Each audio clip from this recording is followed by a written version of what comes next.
Bismillahirrahmanirrahim. Assalamualaikum warahmatullahi wabarakatuh. We from Group Santiang going to present to you about evaluating park rating tools and indices for Community Park Audit Tool, or in short CPAT. Next, here are some of our group members, which is Shabil, Shafiq and myself Zafri, Adam, Kalis, Khalida, Putri, Fakia and Yusra. Assalamualaikum. So what is actually park audit tools? So park audit tool is actually a tool that can be used to measure a park, focusing on the functionality and also physical activity among young people. Objective for park audit tools, which is the first one is assessment and the second one is improvement. So under assessment, we have two things, which is the first one is to evaluate park functionality, because park audit tools have assessed a park's current state and also they look at the availability and condition of facilities, accessibility features, safety aspects, and how well the park caters to physical activity, especially for younger user. And then the second one is to identify strengths and weaknesses of the park by systematically evaluating different aspects. The tools have pinpoint areas where the park excels and areas that need to be improved. On to the next one, which is the improvement. So under the improvement, we have three objectives, which are the first one is informed park planning. So data collected through park audits help guide future park development and improvement initiative. Also, this can involve adding new facilities, enhancing existing ones, or addressing safety concerns. And the next one is to prioritize resource allocation.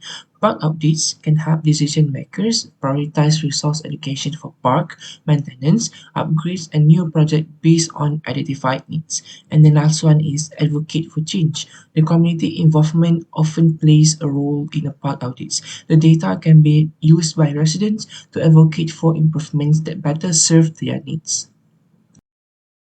Moving on to the next point, which is structures of park audit tools. So most tools are divided into sections that focus on different aspects of the park, and the listed are the aspects that they focus on. The first one is the park information, which is focusing on basic details like name, size, amenities offered. And the next one is park activity areas, which is focusing on its inventory of facilities for various activities such as playgrounds, sports courts, fitness equipment. And the next one is accessibility and surrounding area, which is how easy it is to get to the park, which is the accessibility, is it easy to go or not, and also the character of the surrounding neighborhood, such as safety and aesthetic. And for the accessibility, we focus it on its parking or public transportation and so on. And the next one is the park quality and safety, maintenance, condition of facilities, presence of litter or graffiti, overall sense of safety. And the next one is the additional sections, which is some tools might have section for specific user groups such as children, seniors, or environmental aspects such as tree cover or natural areas. And then evaluation criteria. Each section which will have specific criteria for evaluation. These criteria might involve checklists and also rating scales. Checklist, which is simply checking if a certain feature is present, like benches, drinking fountains, and so on. And the next one, which is the rating scale, assigning a score based on condition, which is it excellent or good or fair or poor, or and also rating on its accessibility, which is it easily accessible, somewhat accessible, or not accessible at all. The next one is the approach of park audit tools. The first one is site visit, and which is auditors physically visit the park and use the tool to record observations and evaluations based on the criteria. Photos might be taken to document specific features or conditions. So the next one is data collection, because after we visit, we should to collect the data like what we did for site inventory and analysis. So for data collection, information gathered during the site visit is recorded on the tools format, which could be a paper form or a mobile app or an online platform.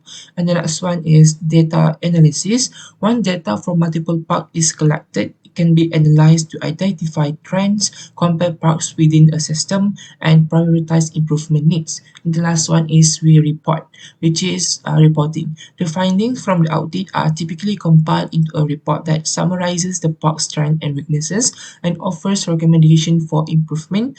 And also, this report can be used by park managers, community members, and decision makers. Literature review: History of community park evaluations. In the early influences of pre-20th century, public health issue is the main problem. Is as the city grew in popularity during the 19th century, issues with overpopulation and sanitation arose. The benefit of public park for physical activity, fresh air, and mental health were well acknowledged, but organized assessment procedure was lacking. So the landscape architecture has emphasized on the park design concept that foster both aesthetic and also the practicality. However, rather than considering the larger societal impact, assessment continued to focus on aesthetical and fundamental usage only during this period. Phase is during 20th century, a transition to functionality. Play, movement, and recreation. Throughout the 20th century, there was an increasing focus on value of play and leisure time for both adults and children. Park design started to include features that promoted social contact and physical activity. In the early evaluations techniques, park amenities, accessibilities, and safety began to evaluated using simple questionnaire and checklist. These instruments had a narrow scope and frequently concentrated on physical characteristics rather than environmental or social aspect in designing a community park. Phase is during the formal evaluation progression in late 20th century and early 21st century. It is emphasis on public health outcomes. Park assessment began to focus more on how park encourage physical fitness and health lives as the connection between physical exercise and health become more apparent. In the 2000s, tools like CPAT were developed specially for this purpose. Community involvement. The significance of including the community in park appraisal has come to light. A more comprehensive assessment that takes park visitors need to presence into account is made possible by citizen engagement. Sustainability and environmental impact. When evaluating a park nowadays, environmental issues are taken into account in addition to human well-being. Climate change resistance, sustainable practices, and also ecological service that park offer are increasingly crucial components of park assessment and also park design. The next one is review on existing audit tools. The community park audit tools. The first one is user-friendly.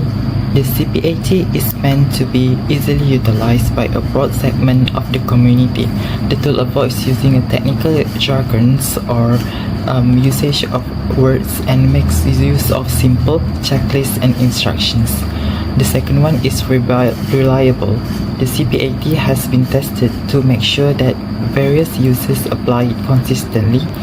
This indicates that the outcomes of several audits will probably be similar. The next strength of the CPAT is it emphasizes on youth physical activity. The CPAT focuses on particularly elements that promotes youth physical activity. Community tries to prevent childhood obesity and encourage health living can benefit from this approach. The next one is community involvement.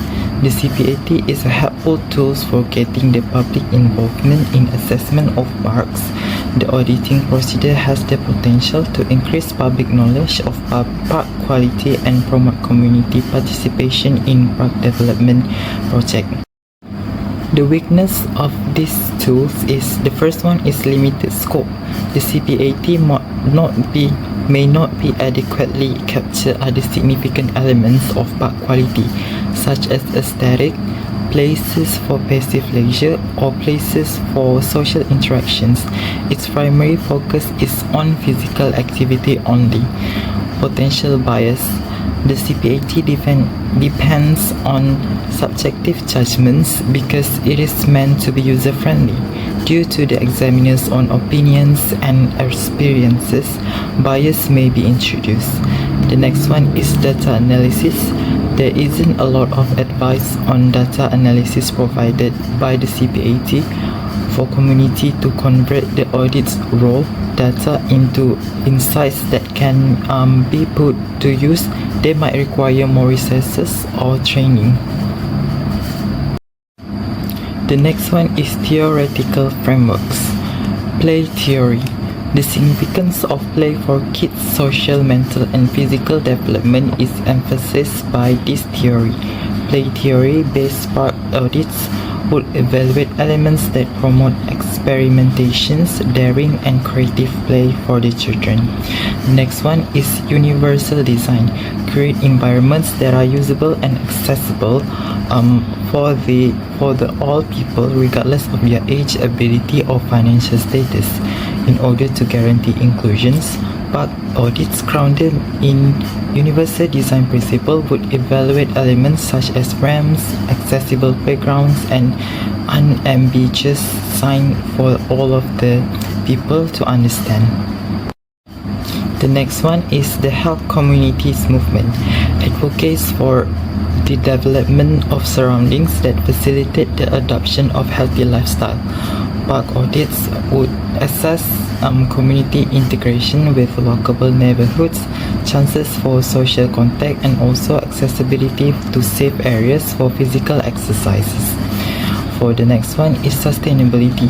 This framework promotes the development and maintenance of PARC with the least possible negative effect on the environment.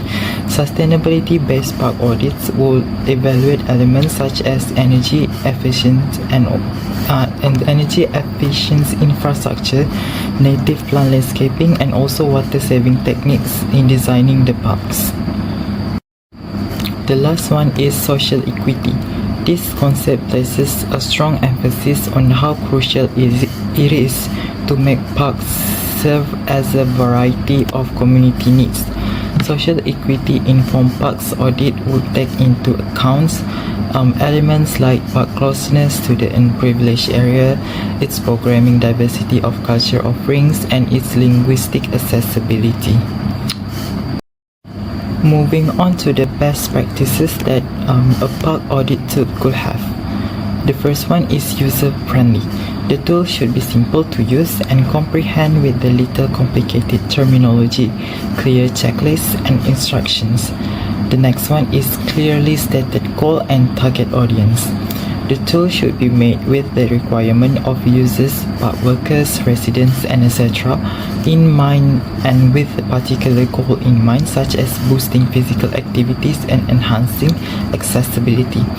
The next one is validity and reliability. The tool should measure what it says in will measure valid and yield consistent findings for various users and places that are reliable. The next one is comprehensiveness. The tool should take into account a variety of park attributes such as social interaction areas, beauty, and safety, in addition to its specialized function. Moving on to the flexibility, the tool should enable customized evaluation depending on community context and be flexible enough to accommodate various park types. Example, the neighborhood park, nature preserve, and also the other parks. The next one is community engagement. By enabling locals to express their wants and goals, the tool should encourage community involvement in the assessment process. The last one is guidelines for data analysis. The tool need to include instruction for evaluating audit data and converting unprocessed data into useful insights for the next improvement in community park design. Next, let me introduce you to the core design principle guiding the development of our community park audit tool. The purpose is to enhance the park functionality, safety, and overall community engagement. Our first principle is user centricity. We prioritize accessibility, safety, and comfort to enhance park usability. Safety ensures secure environment for all visitors. Our focus is to creating and inviting space that enhance recreation and foster community engagement. Initiatives like the Green Parks Malaysia program emphasize creating park that safe and inclusive public spaces, aligning with national efforts to improve urban recreational areas. Sustainability is a key. We minimize our ecological footprint by using sustainable materials and energy efficient system. We also preserve natural resources and promote long-term environmental health in our park. The evidence that we find, Malaysian Green Building Confederation promotes sustainable practice like green spaces through certification like the Green Building Index (GBI). These standards enhance public projects aligning with global sustainability goals and for a better Malaysian living standards. Lastly, inclusivity is a fundamental in our park design. We cater to diverse age groups and cultural background, ensuring culture sensitivity and universal accessibility. Our spaces celebrate and respect different traditions and preferences within the community. Initiatives like the Kuala Lumpur Rivers of Life ROL project showcases effort to create inclusive urban landscape celebrating Malaysia's cultural heritage.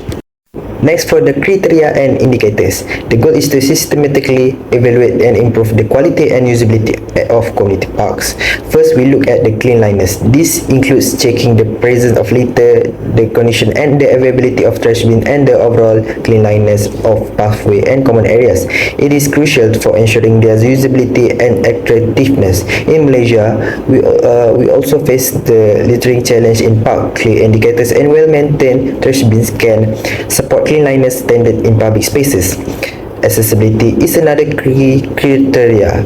We look at the condition of pathway, the availability of ramps, and the accessible roads and clear signage. By improving accessibility, like in Malaysia's park, with well-maintained pathway, ramps, and clear signage is crucial for inclusivity and equity, especially for the individuals with disabilities. For amenities, we consider the availability and condition of benches, playground, and restroom, and maybe as well as the accessibility and the cleanliness of drinking fountains.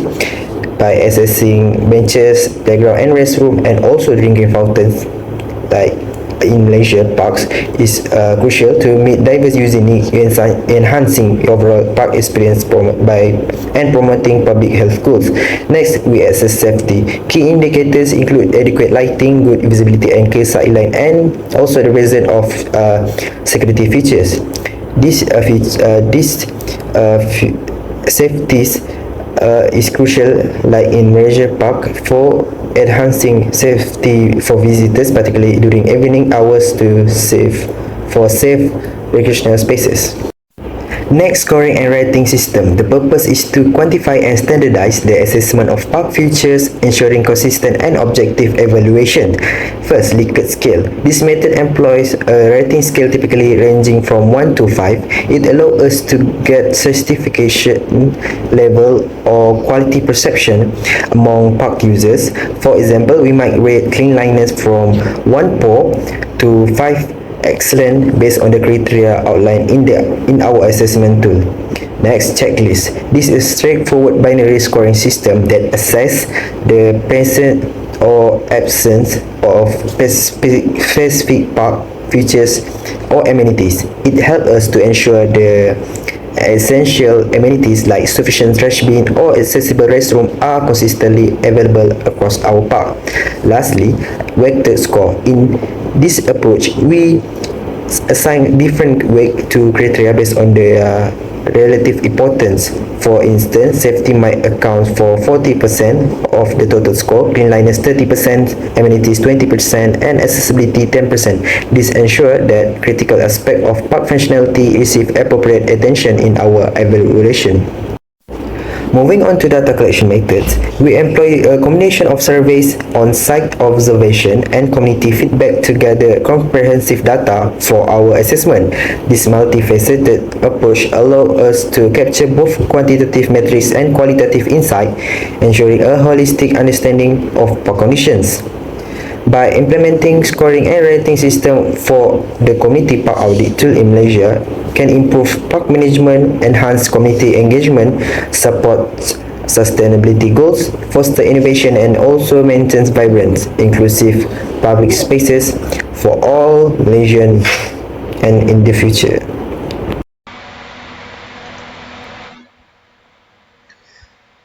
Hello everyone, thank you for joining today's presentation. I will be discussing the community part of the tool or CPAT and specifically focusing on its user guidebook. Firstly, let's talk about the research design of the CPAT. The tool is designed for cross-sectional data collection. This means it captures a snapshot of the park's features and conditions at a specific point in time.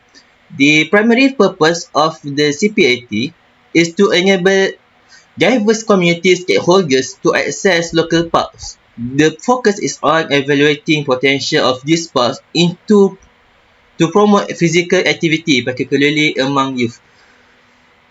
Importantly, the research design here is observational.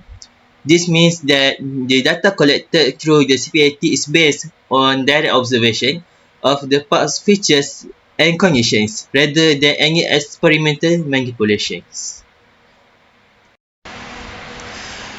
Moving on to data collection methods, we can see that data collection process involves the following steps. The first one is preparation, where community stakeholders prepare by familiarizing themselves with the CPIT tool and the park areas to be accessed.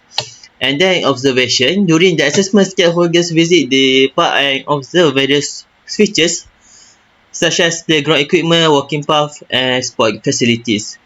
And thirdly is documentation, where the observer document their finding using the CPIT form, noting condition and features that are relevant to physical activity promotion. From the direct observation, the primary method for data collection using CPIT is direct observation.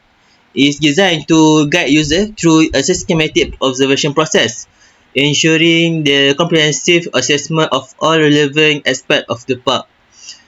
And CPIT is a structure with specific section for user to fill out. This structure helps maintain consistency and thoroughness in the observations. They also use quantitative data, where the users are instructed to record quantitative data such as number of activity area, type of facility available, and the presence of amenities like restroom and water fountains. For the qualitative data, in addition, the CPIT also collect qualitative data where the observers are encouraged to provide comment on park quality, safety issues, and any other relevant observation that can give context to the quantitative data. This combination of quantitative and qualitative data ensures a holistic view of the park's features and conditions.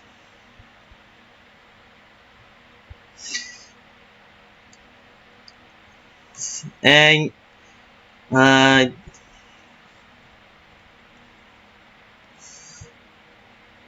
from quantitative analysis, we have descriptive statistics, where the quantitative data such as the number of activity area of facilities can be analyzed using descriptive statistics to summarize and describe the main features of the data. This could include calculated averages, percentages, and frequencies. And for comparative analysis, data can be compared across different parks or different areas within the same park to identify patterns and differences in park features and conditions. For qualitative analysis, we have thematic analysis, The qualitative data such as comments on quality and safety issues can be analyzed thematically. This involves the identifying common themes or pattern in the observations, which can provide deeper insights into the strengths and weaknesses of the part. Other than that, we also have content analysis where the observations can be systematically categorized and coded to quantify the presence of certain features or issues mentioned in the qualitative data. Other than that, we also have the integrated analysis, where combining quantitative and qualitative data can provide more comprehensive understanding of the park environment. For instance, where quantitative data might show the number of activity area, qualitative data can offer insights into the usability and safety of this area.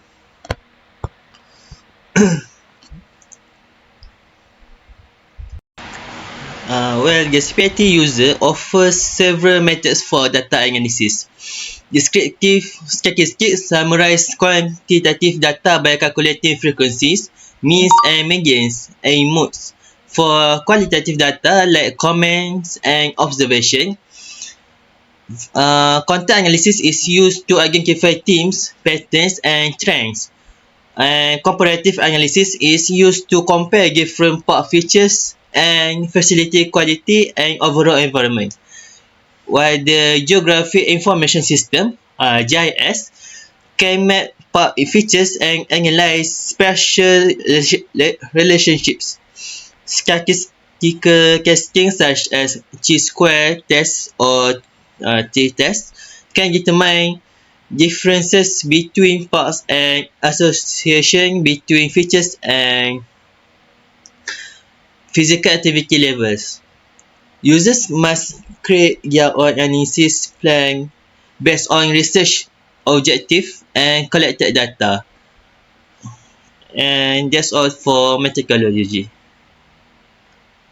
Implementation and testing.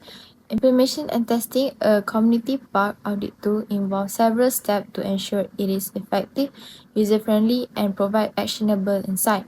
Here is a detailed plan for the implementation and testing phase. First is tool development, which is we have digital form creation, mobile app development, and paper form design. Next is community training, and lastly is pilot testing.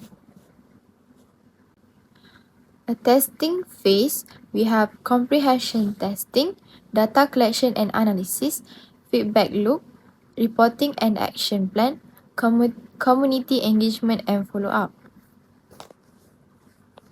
Next is refinement of the audit tool. It is to refine and improve the audit tool based on feedback from the pilot testing phase. The first is a review feedback. Next is the tool modification, pilot testing, testing adjustment, and lastly is finalization. Case study of community park audit is from Central Park, Spring Hill, USA, and the number of auditor is 20 community members.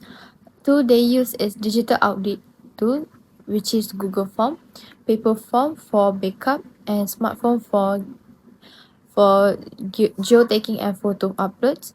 And the training is auditor receive a 2-hour training session, including a walkthrough of the audit tool, instruction for using the digital form, and guideline for assessing various park features. Case study of community park audit is from Central Park, Spring Hill, USA, and the number of auditor is 20 community members. Tool they use is digital audit tool, which is Google Form, paper form for backup, and smartphone for geotagging and photo uploads. And the training is auditor receive a 2-hour training session, including a walkthrough of the audit tool, instruction for using the digital form, and guideline for assessing various. Next is case study of community park audits at Taman Titiwangsa, Malaysia. The audit methodology is the number of auditor is 30 community members. The tool used is digital audit tool, which is Google Form, paper form for backup, smartphone for geotagging and photo uploads too. Training is auditor participate in 3-hour training session that included a comprehensive walkthrough of the audit tool, instruction for using the digital form, and guideline for accessing various support features. So for the interpretation of findings, interpreting the findings of a community park audit tool involves analyzing the data collected and drawing conclusions about the park's strengths and weaknesses. So for interpreting of findings, we interpret the findings of the parks that we use park audit tools to be measured. So the first one is understanding of the data, like what we did to from the site inventory analysis phase, which is to review each section. Start by examining each section of the audit tool, such as its accessibility, facilities, safety, and look for trends and patterns within each section. And the next one is to identify strengths. See which areas scored well. This could be features like ample, accessible, pathway, well-maintained equipment, or a good variety of activity areas. And the next one is pinpoint weaknesses. Identify areas where the park falls short. This might include limited accessibility features, lack of specific activity options, senior fitness equipment, or safety concerns like broken equipment or poor lighting. So basically, we should to observe and understand the data, which is which part can be maintained and which part should to be improved. And the next one is looking at the bigger picture, which is the first one is overall functionality. Consider how well the park caters to its intended users. Does it provide a safe and inviting space for people of all ages and abilities to engage in physical activity and recreation? And the next one is community needs. Think about the demographics of the surrounding community. Does the park cater to their needs and interests? Are there missing elements that would be beneficial for specific user groups such as children's play area, space for group activities? And the next one is comparison, which is this is optional. If you have access to data from other parks audited using the same tool, you can compare findings to identify areas where Taman Tasik Tewangsa excels or falls behind. And the next one is drawing conclusions, which is the first one is summarize strengths, clearly state the aspects of the park that function well and contribute to a positive user experience, and highlight weaknesses, identify the areas that need improvement and explain how they limit the park's functionality or safety. And the next one is prioritize needs, which is based on identified weaknesses. Prioritize the most critical improvement needed to enhance the park's overall value to the community. So to compare CPAT with others, which is I pick EARPS, which is Environmental Assessment of Public Recreation Spaces. Both used to measure the park. So for the CPAT, it focusing on the promote physical activity, particularly among youth, while EARPS focusing on evaluates environmental quality and functionality for overall recreational use. So for the target users for CP18, which is it focusing on the community members and park planners, and for the ERPS, same with the park planners, but it focusing on also researchers, public health professionals, and complexity. It's for CP80, it's user friendly, accessible, and for the ERPS, more complex, requires training for in-depth analysis because it's playing around with the functionality of health and environmental issue. And for the data collection, for CP80, it provide the checklist, rating scales, open-ended comments, and for the ERPS, detailed observation forms, potentially involving special data collection. And for the application, for CPAT, it assesses parks potential for physical activity and informing youth-oriented park planning and engaging community. And for the ERPS, it evaluates parks environmental aspects, promoting healthy recreation, and also informing park design and development. One is the strength and weaknesses between these two, which is CPAT and ERPS. So for the community per audit tool, the strength is easy to use, of course, fosters community involvement, and for the environmental assessment of public recreation spaces, it focusing on its strength is provide comprehensive assessment of environmental factors, and the weaknesses for CPAT, it's limited scope on environmental aspects, and for the weakness, it requires more training and expertise to use effectively. So, when you ask me, CPAT asks how well does this sport encourage physical activity, and ERPS, how well does this park function as a recreational space considering its environment? And for CPAT, if you want to assess park's ability to promote physical activity, especially for young people, it's good choice for community engagement initiative. And for ERPS, for a more in-depth analysis of the park's environmental quality and its impact on overall recreational use, is better suited for professionals or trained volunteers. Furthermore, I also compare CPAT with others, which is safety audit tools, playground safety checklist. So, as you can see here, it's focusing on a different thing, which is as I mentioned before, CPAT focusing on physical activity, while others like safety audit tool focusing on park safety, and also playground safety checklist focusing on playground equipment safety, and others, as you guys can refer to this table. And we also compare between CPAT with Urban Forest Canopy Assessment Tool, which is I3 Canopy, and also Checklist of Accessible Design, which is COAD, and the last one is Landscape Architecture Evaluation Tool. So it's still the same, which is the focus are different. UGCPAT focusing on physical activity, youth focus, and urban forest cover is for urban forest canopy assessment tool, and checklist of accessible design is which is focusing on accessibility compliance, and the last one is landscape architecture evaluation tool focusing on aesthetic and design. So different tools might have a different attention for the users, which we need to have an intention first before we pick and choose the tools to measure the parks.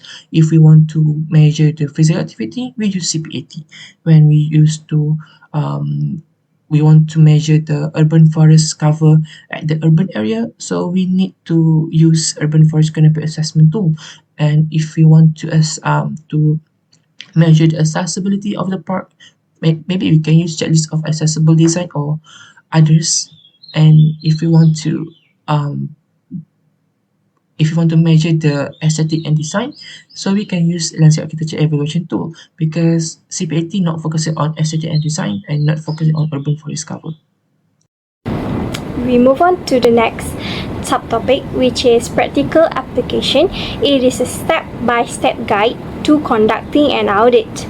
So there are 4 steps that have been divided, which is the first one is before begin, the second one is conduct the audit, the third one is data analysis, and the fourth one is report and action. So for the first one, before begin, we need to actually locate map of the park just to ensure that it is the park that we want to conduct an audit. The next one is we need to review the CPAT training guide and audit tool just to make sure that the question and answer are all clear. So lastly, we need to ensure that we have all necessary materials, audit form, maps, measuring tapes, cameras, and any other tools required. The next one is conducting the audit. We need to visit each part to conduct the assessment and comprehensive understanding and condition. It evaluates park features in terms of accessibility, amenities, safety, maintenance, and aesthetic. Take photos and notes. Document the park's features with photography and detailed notes just to make the audit legit. For the third step, which is data analysis, we need to compile data, gather all the information that we got on the day that we conduct the audit and analyze the findings, review the data to identify patterns and areas of concerns, lack of common issue or highlight strengths and weaknesses, and then score and rank the part. Use the CPAT scoring system to each part that we conduct. And lastly, we need to report an action. Create a report and share the report to community leaders, park authorities, local government official, and the public. Develop an action with stakeholders to develop an action plan based on the audit findings, and plan a follow-up audit session at the park. Next, we move to example audit. This is one of the example audit that we can show, which is Los Angeles County Park Needs Assessment. Los Angeles County undertook a large-scale assessment to identify park needs across different communities. The audit involved, the first one is community workshop, which is engaging residents in workshop to gather input on park needs and priorities. The next one is geospatial analysis, which is by using GIS technology to map park location and identify areas with insufficient access to green space. Lastly is equity analysis, which is assessing the distribution of park resource to ensure equitable access across different communities. So the picture below are the example of how they conduct the park needs assessment on audit park tools. Next, of course, there are some challenges while conducting the park audit tools, which are first one is lack of community engagement. The challenge is to ensure broad and active participation for community members can be difficult, leading to bias or incomplete data. The next one is resource limitation.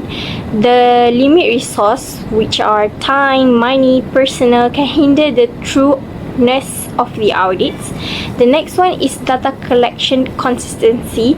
Ensuring consistency and accuracy in data collection across different auditors and sites can be challenging.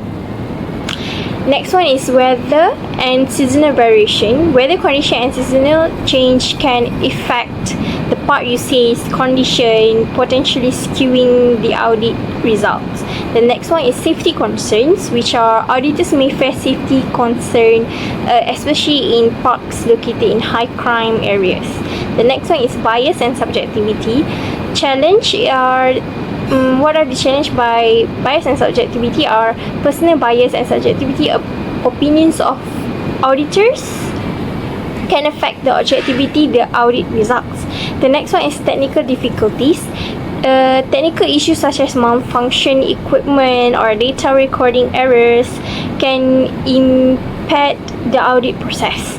The next one is data analysis complexity, which is analyzing and interpreting large amount of data can be complex and time consuming also.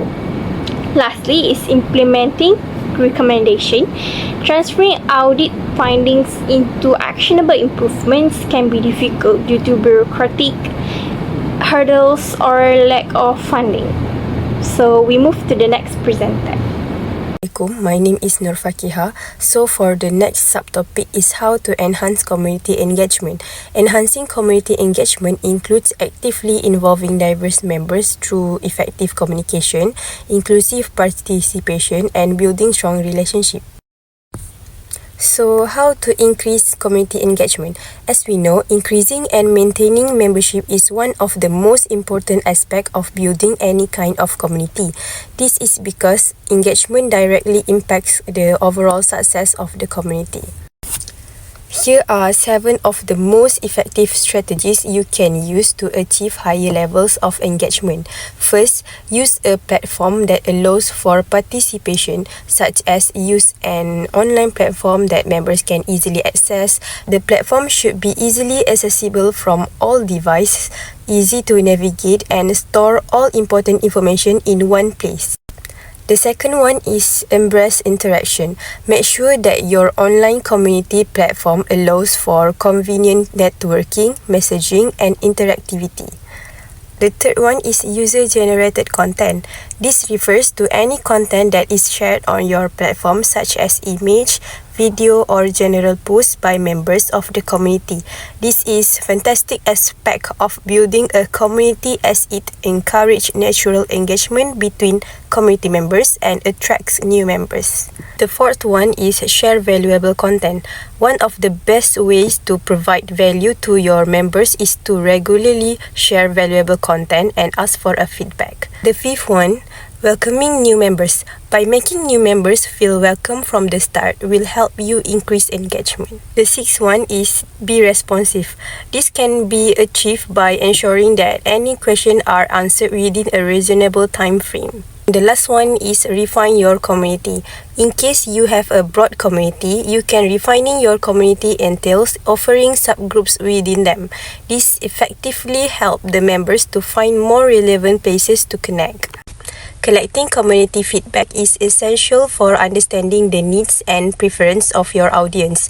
There are some effective tools and methods for gathering this feedback. Number 1, online survey tools, such as using Google Form because it is easy to use, free, and integrates with Google Sheets for data analysis. Number 2, social media platform, such as collecting from Facebook, Twitter, and Instagram story posts. Number 3, messaging apps like WhatsApp and Telegram, commonly for distributing surveys and gathering feedback through group chats and broadcasts. And the last one is in-person and hybrid tools such as town hall meetings, discussing community issues and gather feedback. For the next slide is about the case study. These are case studies of the program that we can found out in Malaysia. The first case study is My Beautiful Malaysia. My Beautiful Malaysia is a program Community Satu Malaysia, which is initiative that has launched in 2013 to foster community spirit and improve local environment through collaborative projects. The program has attracted over 1 million Malaysians, especially youth, who volunteered for different activities across the nation. This initiative strengthened community bonds and instilled a sense of pride and ownership among participants. The second case study is Think City Georgetown Grants Program. This program aimed at revitalizing Georgetown's heritage areas through community-led projects. It involved residents, local business, and cultural organizations to make this program more successful. The impact of the program has empowered community to take an action role in the preservation and enhancement of their local environment. Assalamualaikum warahmatullahi wabarakatuh. My name is Muhammad Shafiq Ifan bin Muhammad Ridwan and I will continue the presentation about the policy implication and recommendation. So the recommendation for improving park rating tool in Malaysia based on CP80 Community Park Audit tool is the first one to incorporate environmental sustainability metric.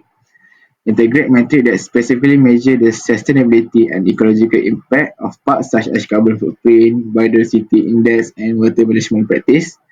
The current tool highlight a general environmental factor, but specific sustainability metric will provide a clearer picture of park and environmental performance.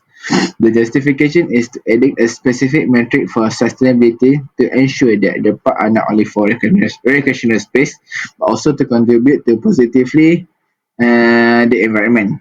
Next, to enhance safety and security feature, we need to add the indicator to evaluate the safety and security of park users, such as the presence of lighting, surveillance, and emergency response facility. This safety is a very crucial aspect, and detailed criteria can help in better assessing and improving park security measure. The justification is to evaluate specific indicator that significantly improve users' confidence and enjoyment of the park. Next, to improve park rating to in Malaysia, we need to include cultural and historical significant assessment. Include the cultural and historical value of park while recognizing sites of heritage and promoting their preservation. The CPAT tell the importance of cultural aspect. While expanding on this can help in preserving local heritage and enhancing the park identity. The justification is that cultural and historical significance of park help in preserving local heritage and enhance the park identity, making them more attractive and educational for visitors. The next is community-based monitoring program. We need to establish community-based monitoring programs so that local can participate in assessment and maintenance of park facility. The CPAT suggests that community should involve by implementing structured program that ensure the continuous engagement. The justification is to foster a sense of ownership and responsibility among the community member. It will lead a better maintained and more responsive to the park environment. Last point to improve part rating to Indonesia is we need to do regular updates and adaptability. We need to ensure the rating tool is regularly updated to reflect current trends, user need, and technological advancement. The CPAT mentioned that the need of adaptability or regular update can ensure that the tool remain useful and accurate over time. The justification is to keeping the rating tool updated with current trends, user need and technological to ensure that it is ongoing with relevance and effectiveness. The adaptability allow the tool to remain responsive to changing condition and user expectations. The next slide, I will present about the implication of recommendation for urban planning and development. As we know, the first recommendation is to incorporate environmental sustainable metric. The implication is it will promote the development of green infrastructure. This support urban resilience against climate change, reduce the urban heat island effect, and enhance biodiversity. It will contribute to the overall ecological heat health in urban area. Next, cultural and historical significant assessment. It will recognize and preserving a cultural and historical aspect in park enrich the urban landscape with cultural heritage, fostering a sense of identity and continuity, and also can enhance the cultural tourism and community pride. The third one will community-based monitoring program. It will foster local stewardship and engagement in park maintenance and development. It lead to be more sustainable management practice and stronger community bond. The fourth one is enhanced safety and security feature. It will increase public trust and park usage. Safe park contribute to the overall perception of urban area as livable and attractive place. And regular update and adaptability to ensure the park rating tool and criteria are regular and updated to keep urban planning being practiced current and effective. This adaptability support long-term sustainability and relevance in urban development. The next slide, I will present about the future direction for policy and practice of CPAT. The first one is integration of smart technology. It will incorporate smart technology and Internet of Things to gather real-time data on park usage, environmental condition, and maintenance. LA will use smart technology to enhance park and operation and user experience. Second one is the focus on climate resilience. Emphasize climate resilience in park design and management, flood control, drought resistant landscaping, and carbon sequestration. It will give knowledge to LA to design park that can withstand and adapt to climate change impact. The next future direction is to promote biodiversity. Enhance biodiversity in part by incorporating native plant, creating wildlife habitat, and designing ecological corridor. LA will need to prioritize biodiversity in their design and collaborate with ecologists to create thriving ecosystem with urban environment. The fourth one is inclusive and accessible design. Ensure that all parks are designed to be inclusive and accessible to people of all age, ability, and background. It will provide inclusive design principle and need of diverse of user of group. The last one is the community engagement and participation. We need to foster ongoing community engagement in the planning, designing, and management to ensure that they meet the preference of local residents. The last point and the last slide from me is the suitable part rating tool for implementation in Malaysia. The first one is Green Flag Award. The Green Flag Award is an internationally recognized benchmark for park and green space. Why I say it is can be implemented in Malaysia because it focuses on several key areas including safety, cleanliness, sustainability, community involvement and management. It's very comprehensive approach that align with the need of Malaysian park. Next is Park Score by the Trust for Public Land. Park Score is a robust tool that evaluates park system based on factors such as access, acreage, and investment and amenity.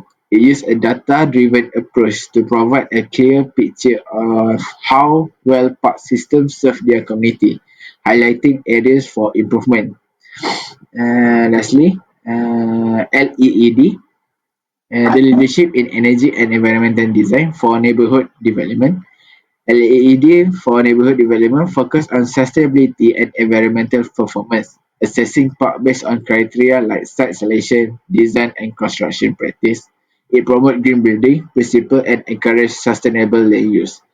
These three are the best, I think, for Malaysia to be implemented.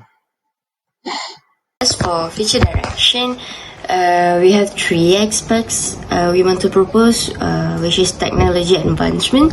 It is to create an app with functions such as instant data input, image uploads, location tagging, and automated reporting. This will simplify the auditing and produce and guarantee the data gathering. So next, we have expansion of our audit space. This is to include standards for evaluating environment sustainability aspects like biodiversity, forest well-being, water conservation, and the existence of species. Lastly, we want to enhance the community engagement because to empower visitors to the park so they can participate in the evaluation procedure via application or web platform. This is to allow them to share feedbacks and also observation. So next we want to establish a reporting system that can communicate audit findings with the community, promoting openness and responsibility. Pilot testing and refining process of the community park audit tool highlight the importance of evaluation in creating park rating tools and indexes. So the feedback received from auditors, communities, members, and park management has been crucial in pinpointing areas for enhancement, guaranteeing that the audit tools are user-friendly, comprehensive, and practical is important. So we have four aspects: clarity and usability. It is to ensure that the collection is consistent and accurate. It's important to have instruction and defined rating criteria. So using tools can greatly improve the usability of audit instruments, making data entry and analysis more efficient. Next, we have comprehensive coverage, which to use both number and description factors to help give a picture of the states of the park. And next, we have community engagement. It is to involve the community by conducting surveys and holding meeting enhances the audit process and guarantee that the tool meets the requirement and choices of park visitors. And lastly, continuous improvement. It is the continuous cycle of testing, receiving feedbacks, and making improvement of guarantees that the audit tool adapt to address requirements